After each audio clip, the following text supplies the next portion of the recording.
pemirsa Dharma TV, apa kabar? Jumpa kembali dengan saya di Minute Your Mind. Mind is not everything, but everything is come from mind. So, Minute Your Mind. Baik, seperti biasa kita akan berbincang-bincang dan diskusi tentang hal-hal yang menarik, yang mengenai diri kita, mengenai alam dan hukumnya, dan tentunya dengan narasumber kita yang memang benar-benar ahlinya, beliau yang luar biasa. Kita sapa dulu Yang Mulia Biku Dhamma Wicayo Mahathera. Apa kabar Bante? Ya, Sukihoto, Namo Buddhaya. Semoga kebahagiaan menjadi milik kita bersama dengan mengagungkan beliau yang maha suci, maha sadar, dan maha sempurna. Iya, baik Bante. Apa kabarnya nih Bante? Kok kayak di wihara sedang ada acara apa ini? Ya, hari ini kita mengadakan Hari Katina. Karena memang wihara ini semua aktivitasnya, dana yang kita terima ini langsung digunakan untuk operasional Dhamma TV. Karena biaya Dhamma TV itu sangat besar. Maka itu kan dari dulu sudah 17 tahun sampai sekarang ini semua berkat dukungan dari umat-umat Buddha yang sadar akan kebenaran dan mendukung kebenaran ini dengan sebaik-baiknya. Luar biasa ya Bante. Ya, harus jadi begitu. memang dukungan dari donatur-donatur ya Bante. Tentunya terima kasih banyak karena Dhamma TV sudah 17 tahun masih hadir memberikan pencerahan-pencerahan kepada pemirsa. Baik ini Bante, kita akan membahas satu tema mungkin berkaitan juga dengan acara di wihara, yaitu Garuka Kama dalam ajaran Buddha. Kama berarti apa Bante? Ya, kalau kita perhatikan, ini adalah hukum yang sudah ada sebelum Sang Buddha, sekarang dan yang akan datang.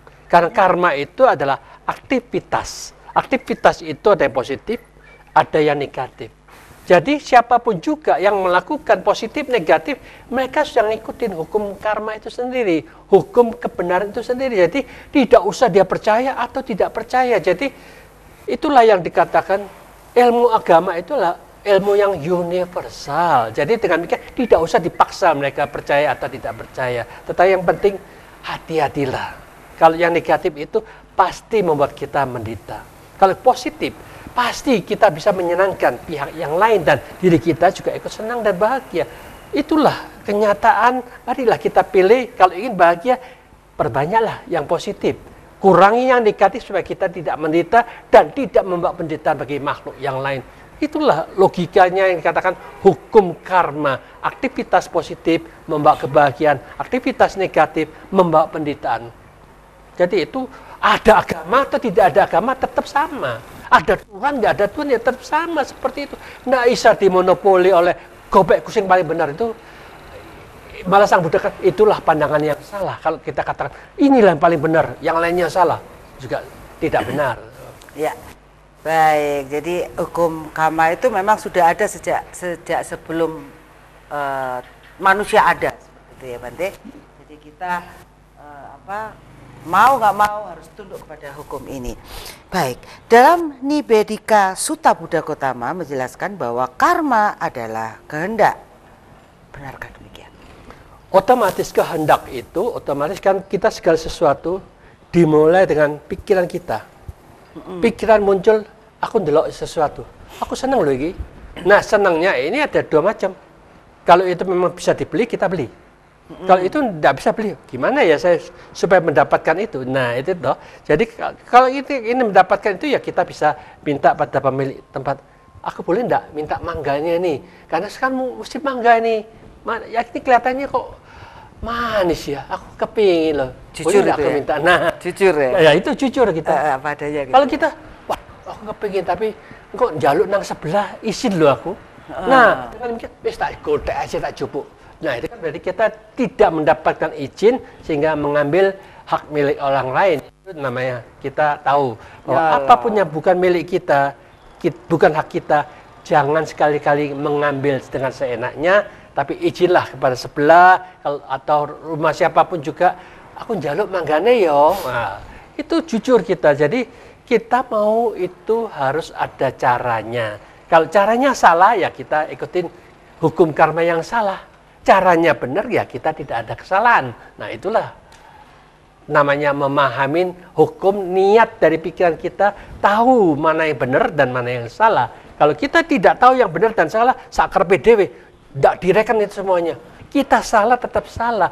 Akhirnya ya mereka melakukan kesalahan, ada yang ngajarin, oh nggak popo, kamu korupsi 1M, yang penting 10% ya kok danano.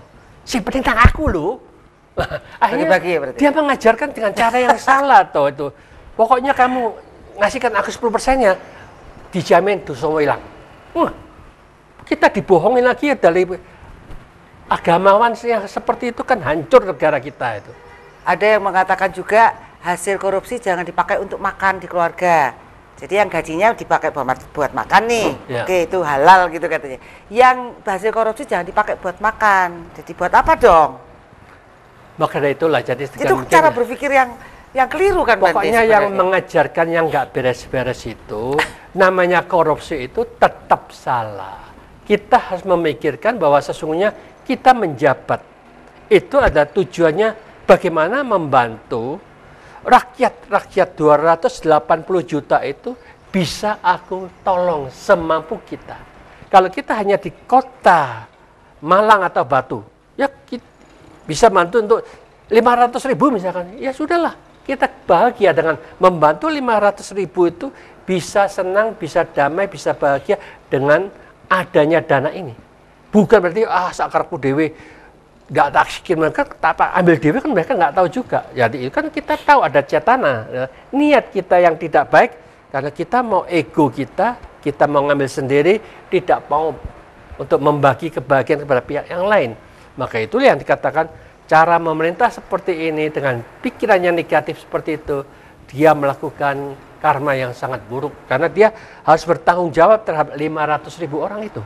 Kalau kita dari pusat dananya untuk semua ini, misalkan untuk BTS macam-macam itu yang triliunan itu, wah dia bertanggung jawab terhadap 280 juta itu. Jadi itu bukan sedikit loh itu. Luar biasa itu. Jadi itu tanggung jawabnya berat sekali. Kalau dia tahu itu berat sekali, dia tidak akan melakukan. Kalau dia mendapatkan ajar, nggak apa-apa 10% kok bagi-bagi. Akhirnya ya, wah podo enak ya. Kamu 10%, aku 10%, enak kabeh. Akhirnya ya dianggap nggak ada dosa. Itu salah besar. Jadi jangan mengajarkan cara yang salah, keliru, sehingga terjadi kejahatan yang merajalela di mana-mana, itu gara-gara program yang salah. Yang ngajarkan dapat karmanya juga nggak? Oh, pasti dia nanti di sana itu dikasih minuman gratis, minuman yang 100.000 derajat Celcius. Terusnya, karena omongannya itu ya, dia kan harus terima ganjaran itu. Aduh, itu benar-benar nggak sih Bante? Ada kejadian di alam lain itu emang benar ya? Sesungguhnya ya kita harus tahu bahwa sesungguhnya apa yang Sang Buddha katakan itu dialamin oleh beliau sendiri. Coba lihat, selama 7 minggu Sang Buddha mencapai Nirodha Samapatti, hening yang luar biasa itu menganalisa semua alam semesta. Dengan batin yang murni melihat kenyataan itu ada seperti itu. Demikian juga Bante Moggallana. Dia tiap hari itu datang ke alam sini, ke alam sana, tanya, kamu sekarang mendita di sini, apa yang kamu lakukan? Kamu bahagia di sini, di alam surga itu, apa yang menyebabkan kamu bisa kekuatan positif apa? Jadi dengan demikian itu, positif, negatif itulah yang menjadi ukuran, bukan kamu percaya agama apa, bukan. Cuma dilihat apa yang Sang Buddha cakap, positif masuk alam bahagia, yang negatif masuk alam sengsara. Jadi di situ tidak ada istilah agama. Jadi siapapun juga yang menjalankan positif, dia pasti juga mendapatkan kebahagiaan. Walaupun dia tidak punya agama apapun juga. Orang-orang apa itu yang di hutan-hutan, mereka kita agamanya apa? Orang-orang. Ya mereka bukan berarti tidak bisa masuk surga. Jadi yang mengatakan yang beragama baru masuk surga itu juga tidak benar. Maka dari itu jangan fanatik. Bante, adanya agama yang sebenarnya acaranya artinya tidak kacau, kok jadi malah membuat kacau ya Bante? Kenapa itu? Jangan dijawab dulu Bante. Baik, Musyawarah TV, penasaran? Kita akan ketemu saya satu ini. Jangan kemana-mana.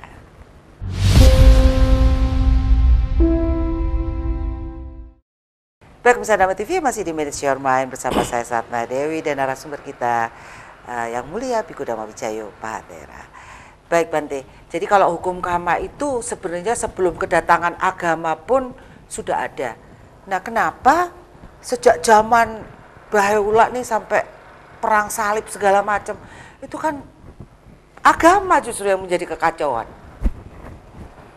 Ya, kita harus memahami Sang Buddha ini satu-satunya yang mengatakan peperangan itu sesungguhnya hanya dimiliki oleh orang-orang yang tidak bisa mengatur, bahwa yang menyebabkan kalau diperhatikan semuanya, kalau mereka tidak ada yang bayar, tidak ada yang sponsorin, tidak ada yang mengirim senjata, tidak akan terjadi peperangan. Siapa yang mau perang gitu ya? Ya, maka itulah yang sponsornya ini yang menjadi masalah utama. Ngompor-ngomporin. Maka dari itu mereka itu ya, manajemen di dunia ini harus tahu bahwa sesungguhnya peperangan itu bisa terjadi karena mereka yang mensponsorin dia kepingin mendapatkan sesuatu. Pabrik senjata misalnya. Ya, yang dia bisa menjual senjatanya toh. Yang sana juga aku juga kepingin dapat sesuatu karena dibayar. Untuk ngatur, aku membutuhkan satu orang itu harus dibayar $3.000 misalkan. Kamu sekarang butuh, ya kamu atur aja, butuh 1 juta untuk hancurkan mereka. Dia kirim aja 3 triliun misalkan, 3M, ya toh, 3M dolar misalkan. Karena mereka di sana yang dolar kan tinggal cetak cek. Cuma kertas cuma 50.000 rupiah, 500 rupiah kalau secara kertas toh. Tapi bisa keluar jadi $100 gitu. Jadi $100 jadi 15 juta misalkan, ya toh. Jadi dengan demikian otomatis, wah, aku kecil kok yang segitu itu, tapi bagi mereka besar. Maka dari itulah ya keserakahan itu menyebabkan mereka terima dengan senang, karena aku dapat 1 juta misalkan, yang tak keluar kau cuma paling-paling 500 juta, ya aku kan untung 500 juta, otomatis aku kerjakan aja, aku lebih kaya kok, aku lebih untung. Nah, itu keserakahan yang menyebabkan mereka melakukan. Maka dari itulah yang mereka dapat bayaran sekarang ini, mau cari kerjaan sulit, dapat bayaran $3.000, ya gelem toh. Akhirnya ya itulah sama-sama karena keserakahannya sama serakah, tidak memandang bahwa itu salah atau benar, pokoknya aku dapat duit. Maka dari itu Sang Buddha mengatakan apapun yang menyebabkan kita melakukan pekerjaan yang membuat penderitaan bagi makhluk yang lain, jangan dilakukan sekalipun. Terhadap siapapun juga kita harus menjaga bahwa sesungguhnya bahwa kemampuan menjaga kebencian, menjaga keserakahan, jangan sampai muncul dalam pikiran kita. Disitulah kamu sebagai pemenangnya. Kita harus perang ke dalam diri kita, bukan perang untuk menghancurkan pihak yang lain. Dengan cara seperti inilah yang dikatakan satu-satunya agama yang mengatakan mengapa manusia ini masih kacau, bingung, stres. Karena mereka tidak tahu how to manage the mind. Bagaimana memanage cara berpikir kita. Sehingga wajar. Bingung, kacau, frustrasi, stres, gelisah, takut, cemas, ya itu adalah makanan secara umum. Maka makanan umum ini mengapa? Karena tidak ada satupun agama yang mengajarkan bahwa itu adalah pikiran-pikiran sampah, kotor. Bagi pikiran siapapun juga yang memiliki pikiran gelisah, takut, cemas, bingung, kacau, frustrasi, jengkel, frustrasi, stres, itu adalah sampah. Dia tidak sadar kalau itu sampah. Tetapi sesungguhnya kita semuanya maunya berlian. Berlian itu dalam kondisi yang apa? Berlian itu adalah bagaimana pikiran kita itu diliputin oleh kedamaian dan keheningan. Itulah berlian. Maka kita sadar bahwa pikiran-pikiran sampah itu memang sampah. Kalau itu ada dalam pikiran kita, ayolah kita sadarin. Itu tidak bagus, tidak baik. Aku tidak mau model seperti itu. Yang aku mau, bagaimana aku mendapatkan kedamaian dalam batin dan pikiranku mulai sekarang ini. Sang Buddha yang mengatakan, di mana munculnya pikiran positif, disitulah sumber kebahagiaan kita. Kalau kita bisa tiap detik, dimanapun juga, waktu duduk, berjalan, di mobil, di sepeda motor, bekerja, jaga toko, hanya ucapkan aja sadar damai, sadar damai, sadar damai. termasuk di sawah-sawah, dimanapun juga, siapapun juga yang membangkitkan sadar damai, sadar damai, sadar damai, itulah yang dikatakan oleh Sang Buddha. Dia sudah pandai mengolah pikirannya, sudah tahu arah pikirannya, sudah tahu tujuan hidupnya, bagaimana membangkitkan energi positif supaya aku mendapatkan kebahagiaan. Kalau ini sudah tahu nggak dijalankan, ya podoi. Jadi banyak umat Buddha juga sama, mereka juga kacau, gelisah, cemas, karena dia tidak pernah menjalankan. Cobalah kalau kamu seperti, tanya aja kamu sendiri, tadi dari rumah kamu ke sini, apa sih pikir? Ucapkan sadar damai enggak? Kan, iya, aku tadi nyetir aja.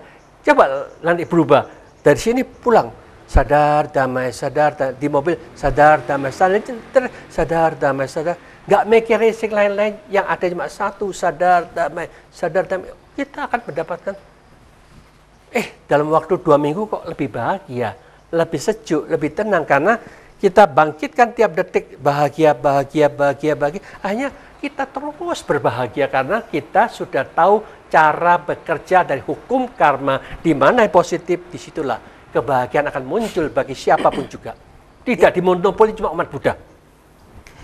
Baik, sadar damai. Bante, kalau itu misalnya kita jengkel dengan seseorang dan itu baru ada di pikiran kita nih, tidak kita lakukan misalnya, apa yang terjadi? Misalnya, oh awas ya tak antem misalnya gitu ya, atau apa yang lebih keji lagi misalnya. Apakah itu akan menimbulkan juga buah? Ya, jadi pikiran apapun negatif itu akan selalu berbuah juga. Maka dari itu kita diminta oleh Sang Buddha, perhatikan pikiran kita sendiri, arahnya negatif atau positif. Kalau kita pikir muncul jengkel, mangkel, marah, itu muncul, hanya bagaimana menaklukkannya, yaitu diganti dengan yang positif. Kalau kita tidak bisa diganti yang positif, kita harus diganti dengan apa sih untungnya, apa manfaatnya berpikir negatif seperti itu. Jadi ketika kita tidak ada manfaatnya bagi saya, tidak bermanfaat bagi dia, tidak bermanfaat bagi siapapun juga, lalu buat apa aku pikirkan? Lalu juga kita harus paham juga bagaimana caranya untuk mengatasi semua itu dengan memahami bahwa ini membuat aku menderita, semua orang juga menderita, aku tidak mau menderita, jadi jangan dipikirkan yang membuat kita menderita itu. Dengan memahami seperti inilah yang dikatakan berbagai macam teknik itu dijalankan, baru kita bisa mengatasi kejengkelan, kemarahan itu. Maka dari itu namanya, siapa juga hidup sehari demi sehari itu ada latihan untuk memahami bagaimana punya pikiran itu selalu positif itu bagaimana caranya. Punya pikiran itu jernih dan bersih itu bagaimana caranya. Bukan cara berpikir. Diisi pikiran yang kotor, yang jahat, yang benci, yang ini balas dendam. Itu namanya ilmu setan. Diajarkan ke sana mereka. Jadi sekarang kalau kita lihat di WA kan saling menghujat, nyalakan sini, nyalakan itu. Jadi persetanan sekarang sedang merajalela loh. Hati-hati. Ya, apalagi menjelang pemilu ya. Ya itu banyak. Buzzer-buzzernya seperti itu ya. Jadi, nah kenapa kok orang itu sulit sekali melepaskan masa lalu yang sesuatu yang membuat dia misalnya sakit hati? Kok sulit sekali, Bante? Sebetulnya di dunia ini tidak ada satupun yang sulit. Kecuali kalau mereka itu merasa dari dulu kok nggak bisa, karena dia tidak mengikuti cara tata kelola manajemen di dalam pikiran mereka. Kalau mereka merasa sulit, sesungguhnya cobalah mereka sering dengarkan ceramah yang ada di Dhamma TV. 1 hari 4 jam, misalkan jam 5 pagi ada meditasi ya, dia ikutin. Nanti jam 7 ada ceramah. Nanti 2:30 ada ceramah, nanti jam 8 malam ada ceramah. Itu dengarkan. Dari situ lalu dipraktekkan, bukan cuma ngrungokno, oh iya apik ya, adem ya waktu ngrungokno, tapi nggak dijalankan. Ya podo ae. Jadi yang penting dijalankan, yaitu meditasinya dijalankan pagi, malam juga jam 11 dimeditasi dijalankan. Baru kita tahu, oh namanya itu kita itu ketika mampu mengendalikan pikiran, membiasakan berpikiran positif, membiasakan kita tenang, baru kita dapat hasilnya. Kalau kita tidak pernah jalankan sama sekali, ya tidak ada hasil apapun. Oke, jadi di dalam waktu-waktu itu adalah saat kita berlatih. Hidup Itu ya, adalah berarti. latihan terus. Hidup adalah latihan terus. Baik, pemirsa Dharma TV, kita akan lanjutkan setelah yang satu ini. Jangan kemana-mana.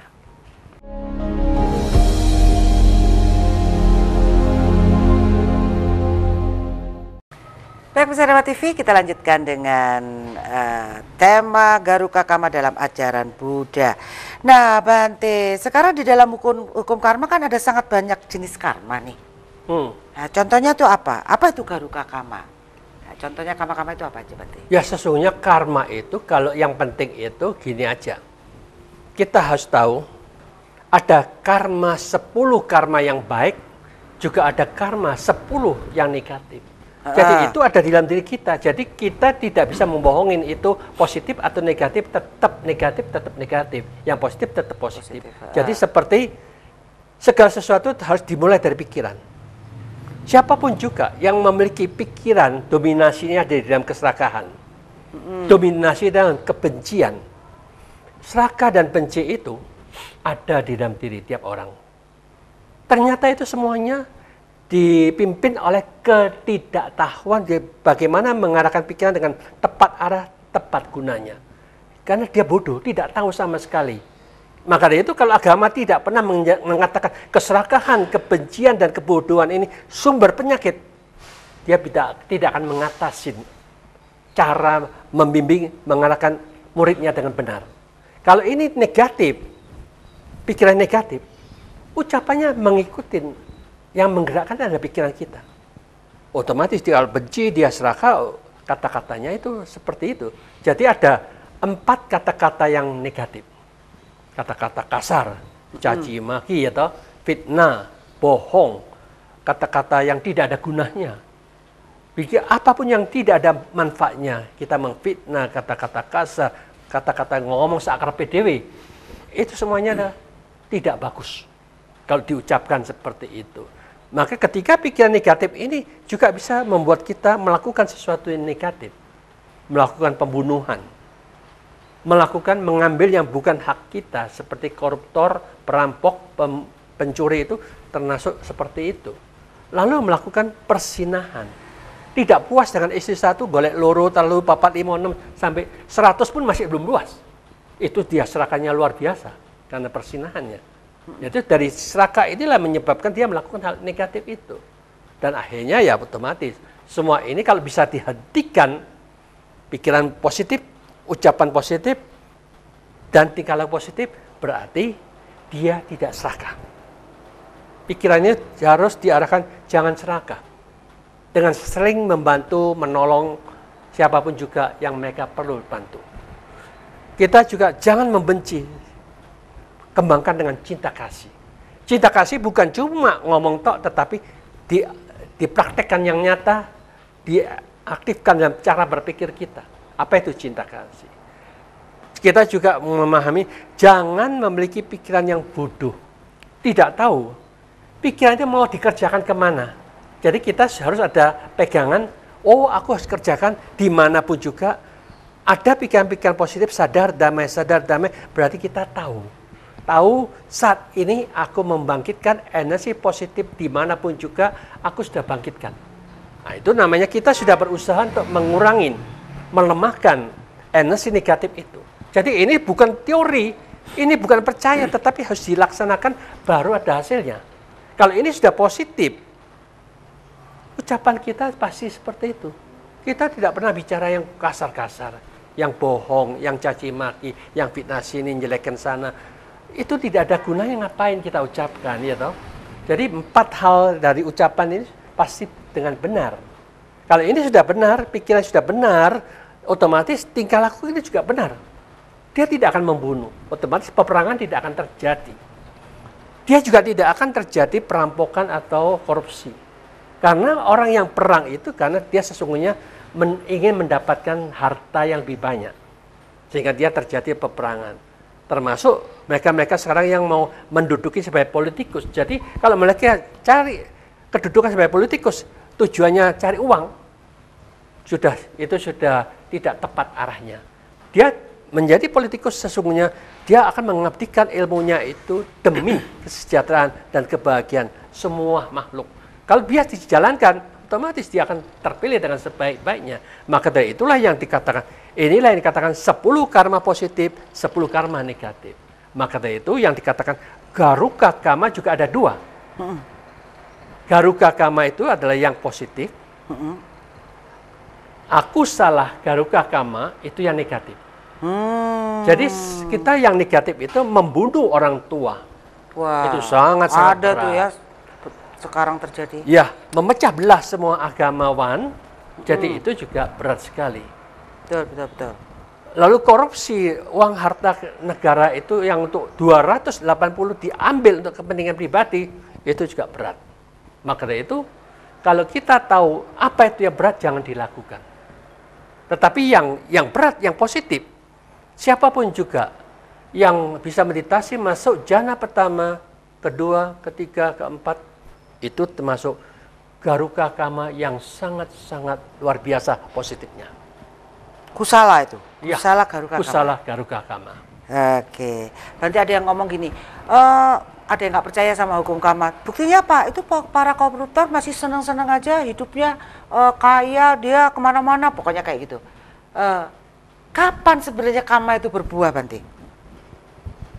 Ya sesungguhnya Apakah setiap orang berbeda gitu? kita kan harus tahu, memang kita itu hidup sudah ribuan jutaan kali, jadi ada energi positif yang masih melindungi mereka. Tetapi ketika energi negatifnya itu muncul, jangan harap dia akan bisa menerima kebahagiaan sama sekali.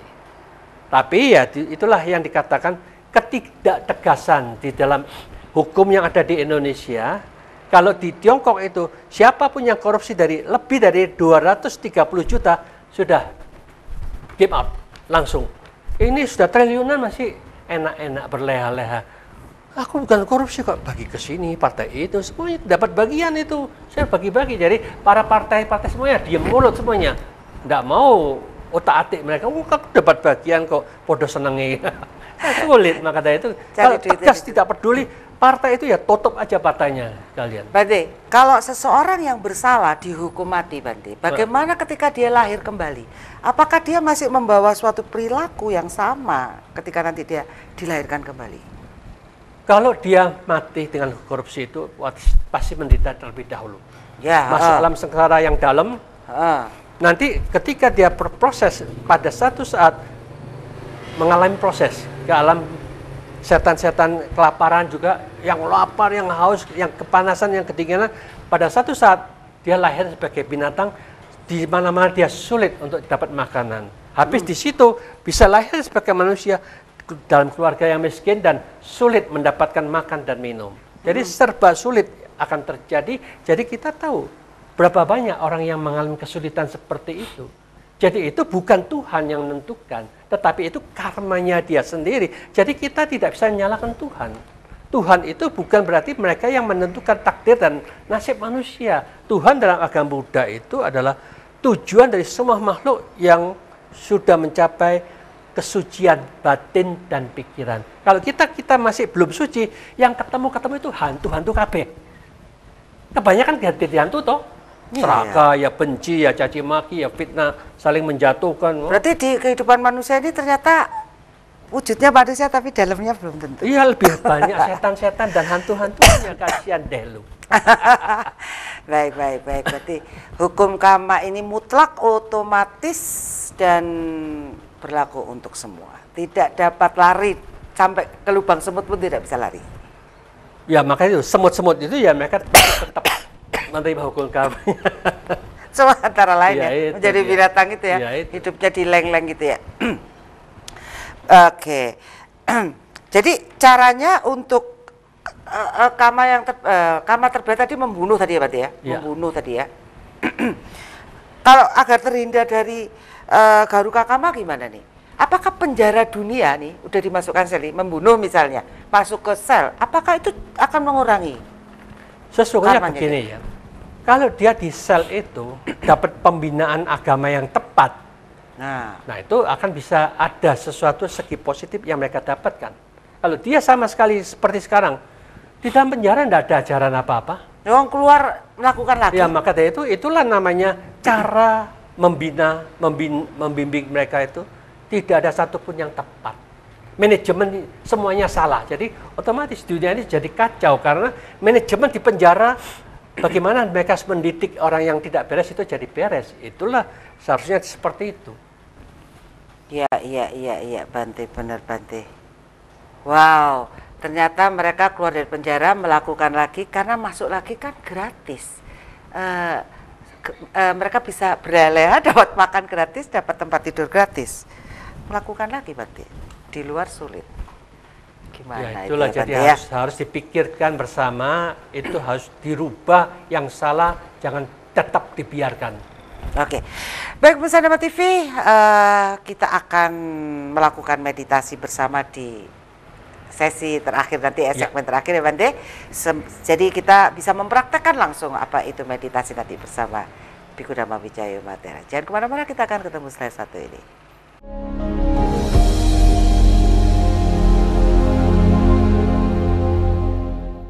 Ya, baik pemirsa Dhamma TV, tentu acara ini jarang sekali dilakukan seperti ini. Bante akan memimpin meditasi, bagaimana meditasi yang benar menurut Buddhism, dan yang saya tahu Bante Dhamma Wijaya Matera ini memang ahlinya meditasi.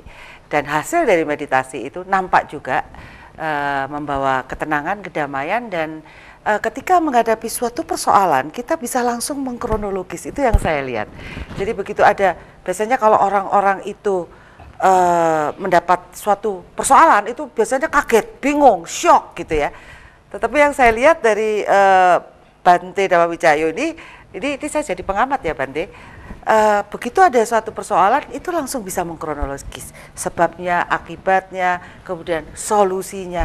Jadi tenang sekali, tidak ada gejolak-gejolak yang berarti. Baik, kita serahkan kepada Bante Dhamma Wijaya untuk bisa memulai meditasi kali ini. Para pemirsa Dhamma TV yang berbahagia, mari kita bersama-sama melakukan Garuka Kusala Kama, yaitu aktivitas positif yang paling tinggi dan paling baik yang harus kita munculkan dalam batin dan pikiran kita dalam kondisi yang membuat kita lebih tenang, lebih damai, dan lebih bahagia. Tapi semua ini harus dijalankan, dilaksanakan dengan sungguh-sungguh oleh tiap-tiap individu, baru akan diperoleh manfaat yang luar biasa. Ingat, di dalam dunia ini, baik yang di luar, tidak ada satupun yang dikatakan ini adalah milikku, kepunyaanku. Tetapi yang ada adalah batin kita yang merupakan inti yang terpenting sebagai berlian yang sangat berharga. Mari kita masuk ke dalam untuk menggali dan menemukan berlian yang sangat tinggi nilainya ini. Yaitu seperti apa yang Sang Buddha katakan, beliau telah menemukan kesadaran yang sempurna, kedamaian yang sempurna.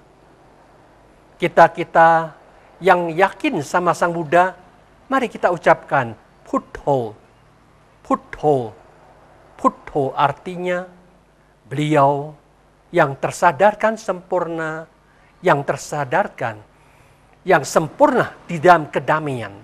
Tetapi kalau kita merasa, aku tidak mau menyebutkan Buddho, tidak apa-apa. Ambillah yang dikatakan, aku ingin kesadaranku masuk di dalam kedamaian. Maka kita ucapkan, sadar damai. Sadar damai. Maka dengan demikian, tidak ada kata-kata yang lebih indah dan lebih berharga dengan kata-kata Buddho. Buddho. Buddho. Mari kita bersama-sama rileks, santai, lepaskan semua beban secara jasmani maupun pikiran yang ada, hanya pikiran yang sedang gembira dan penuh kebahagiaan. Bernafaslah secara biasa dan santai. Latihlah dengan sungguh-sungguh,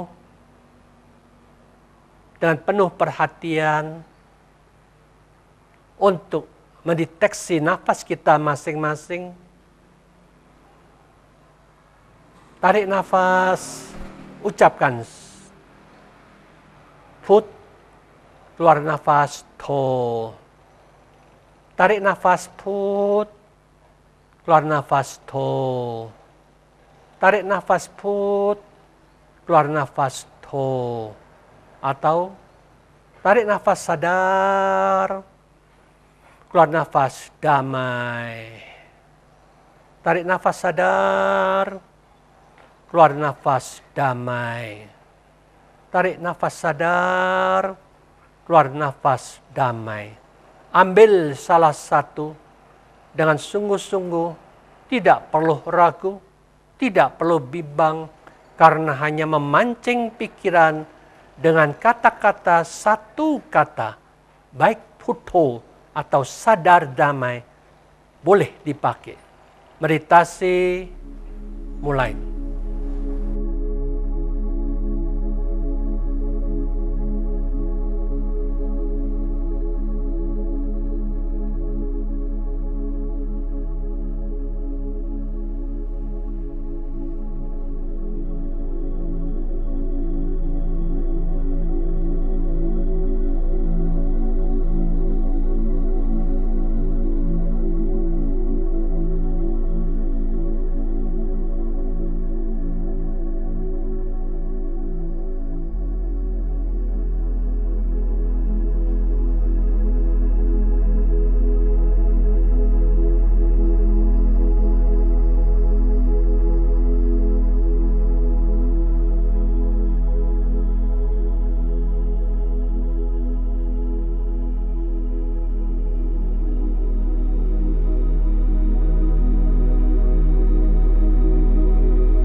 tenang, tenang, tetaplah tenang. Jaga ketenangan dengan penuh kesadaran. Baru saja kita mengendalikan dengan Buddha. Sekarang kita berusaha untuk merenungkan cinta kasih dan dipraktekkan dalam pikiran kita. yang sering kita ucapkan, semoga semua makhluk hidup berbahagia. Siapapun yang membangkitkan energi positif dalam pikirannya, itulah sumber kebahagiaan. Dengan menyebutkan Buddha atau sadar damai, yang terus-menerus Anda akan mendapatkan kebahagiaan itu. Semoga semua makhluk bebas dari penderitaan, bebas dari kebencian, bebas dari kesakitan, bebas dari ketakutan, bebas dari semua pikiran negatif, bebas dari semua masalah. Bagaimana kita bisa membebaskan pikiran-pikiran yang negatif itu? Sang Buddha memberikan perumpamaan.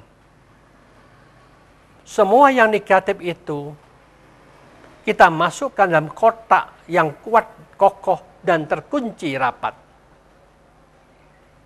Di dalam kotak itu ada penderitaan, ada kebencian, ada ketakutan, ada kesakitan, ada semua pikiran negatif, ada masalah yang begitu banyak dalam pikiran itu. Tetapi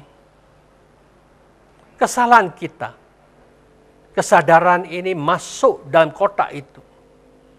Kita bergumul dalam penderitaan, otomatis kita menderita. Maka Sang Buddha yang bijaksana itu menyadarkan, marilah kita dengan tekad yang kuat mengeluarkan kesadaran itu di luar kotak.